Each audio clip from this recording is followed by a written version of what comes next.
Deuteronomy 22. You shall not see your brother's ox or his sheep going astray and ignore them. You shall take them back to your brother. And if he does not live near you, and you do not know who he is, you shall bring it home to your house, and it shall stay with you until your brother seeks it. Then you shall restore it to him. And you shall do the same with his donkey or with his garment, or with any lost thing of your brother's, which he loses and you find. You may not ignore it. You shall not see your brother's donkey or his ox fallen down by the way and ignore them. You shall help him to lift them up again. A woman shall not wear a man's garment, nor shall a man put on a woman's cloak, for whoever does these things is an abomination to the Lord your God. If you come across a bird's nest in any tree or on the ground, with young ones or eggs, and the mother sitting on the young or on the eggs, you shall not take the mother with the young. You shall let the mother go, but the young you may take for yourself, that it may go well with you, and that you may live long. When you build a new house, you shall make a parapet for your roof, that you may not bring the guilt of blood upon your house if anyone should fall from it. You shall not sow your vineyard with two kinds of seed, lest the whole yield be forfeited, the crop that you have sown, and the yield of the vineyard. You shall not plow with an ox and a donkey together. You shall not wear cloth of wool and linen mixed together. You shall make yourself tassels on the four corners of the garment with which you cover yourself. If any man takes a wife and goes into her and then hates her, and accuses her of misconduct and brings a bad name upon her, saying, I took this woman, and when I came near her, I did not find in her evidence of virginity. Then the father of the young woman and her mother shall take and bring out the evidence of her virginity to the elders of the city in the gate.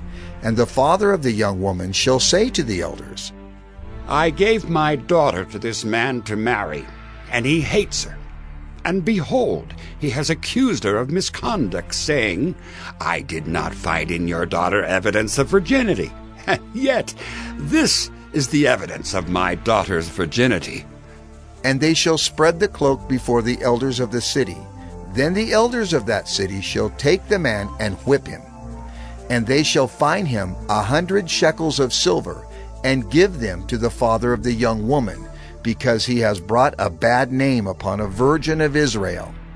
And she shall be his wife. He may not divorce her all his days. But if the thing is true, that evidence of virginity was not found in the young woman, then they shall bring out the young woman to the door of her father's house, and the men of her city shall stone her to death with stones, because she has done an outrageous thing in Israel by whoring in her father's house. So you shall purge the evil from your midst. If a man is found lying with the wife of another man, both of them shall die, the man who lay with the woman and the woman. So you shall purge the evil from Israel. If there is a betrothed virgin, and a man meets her in the city and lies with her, then you shall bring them both out to the gate of that city, and you shall stone them to death with stones, the young woman because she did not cry for help, though she was in the city, and the man because he violated his neighbor's wife. So you shall purge the evil from your midst. But if in the open country a man meets a young woman who is betrothed, and the man seizes her and lies with her, then only the man who lay with her shall die. But you shall do nothing to the young woman. She has committed no offense punishable by death. For this case is like that of a man attacking and murdering his neighbor, because he met her in the open country. And though the betrothed young woman cried for help, there was no one to rescue her. If a man meets a virgin who is not betrothed, and seizes her and lies with her, and they are found, then the man who lay with her shall give to the father of the young woman 50 shekels of silver, and she shall be his wife, because he has violated her. He may not divorce her all his days. A man shall not take his father's wife. so that he does not uncover his father's nakedness. Deuteronomy 23. No one whose testicles are crushed or whose male organ is cut off shall enter the assembly of the Lord. No one born of a forbidden union may enter the assembly of the Lord. Even to the 10th generation, none of his descendants may enter the assembly of the Lord. No Ammonite or Moabite may enter the assembly of the Lord. Even to the 10th generation, none of them may enter the assembly of the Lord forever. Because they did not meet you with bread and with water on the way when you came out of Egypt, and because they hired against you Balaam the son of Beor from Pethor of Mesopotamia to curse you. But the Lord your God would not listen to Balaam. Instead, the Lord your God turned the curse into a blessing for you, because the Lord your God loved you. You shall not seek their peace or their prosperity all your days forever. You shall not abhor an Edomite, for he is your brother. You shall not abhor an Egyptian, because you are a sojourner in his land. Children born to them in the 3rd generation may enter the assembly of the Lord. When you are encamped against your enemies, then you shall keep yourself from every evil thing. If any man among you becomes unclean because of a nocturnal emission, then he shall go outside the camp. He shall not come inside the camp. But when evening comes, he shall bathe himself in water, and as the sun sets, he may come inside the camp. You shall have a place outside the camp, and you shall go out to it, and you shall have a trowel with your tools. And when you sit down outside, you shall dig a hole with it, and turn back and cover up your excrement. Because the Lord your God walks in the midst of your camp, to deliver you, and to give up your enemies before you.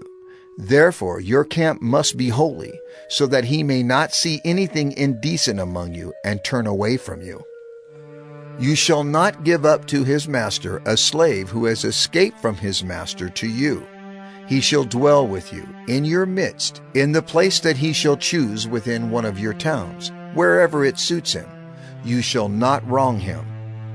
None of the daughters of Israel shall be a cult prostitute, and none of the sons of Israel shall be a cult prostitute.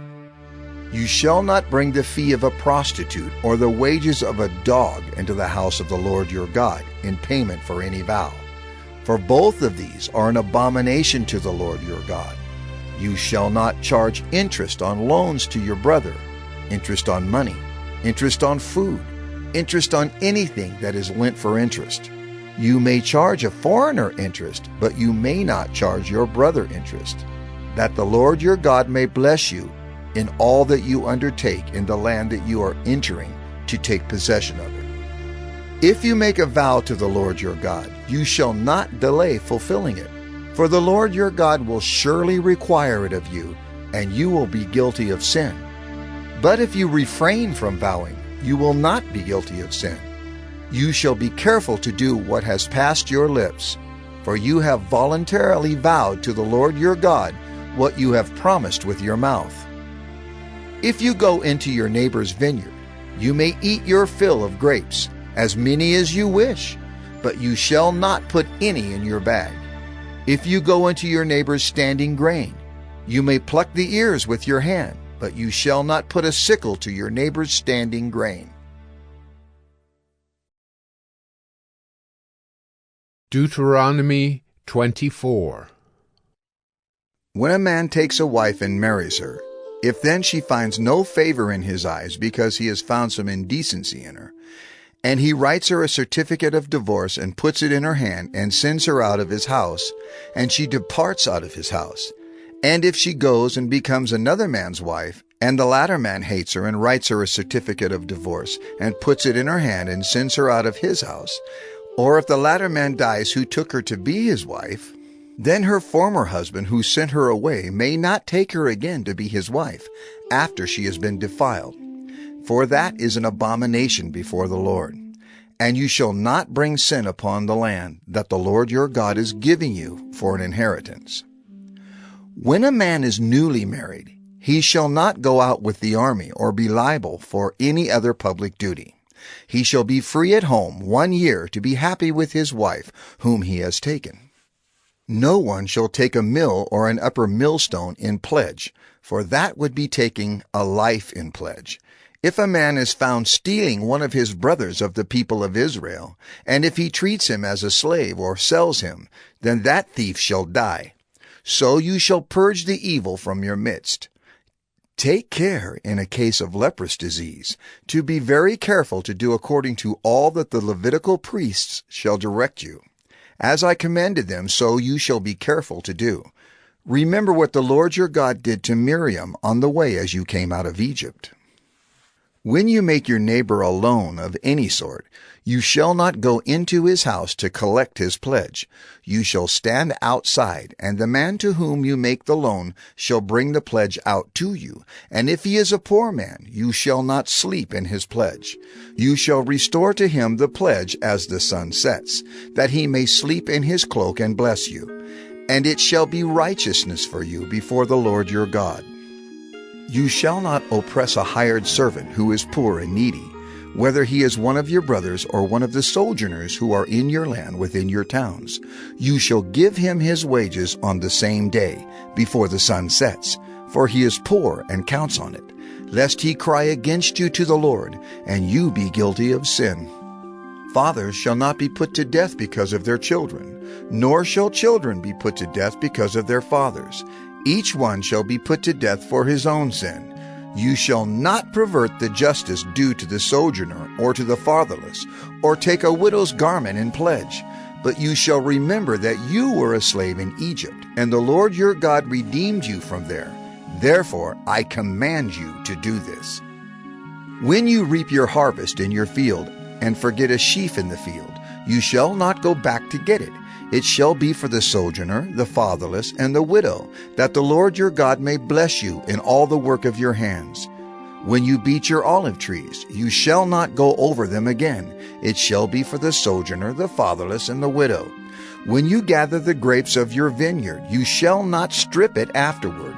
It shall be for the sojourner, the fatherless, and the widow. You shall remember that you were a slave in the land of Egypt. Therefore I command you to do this.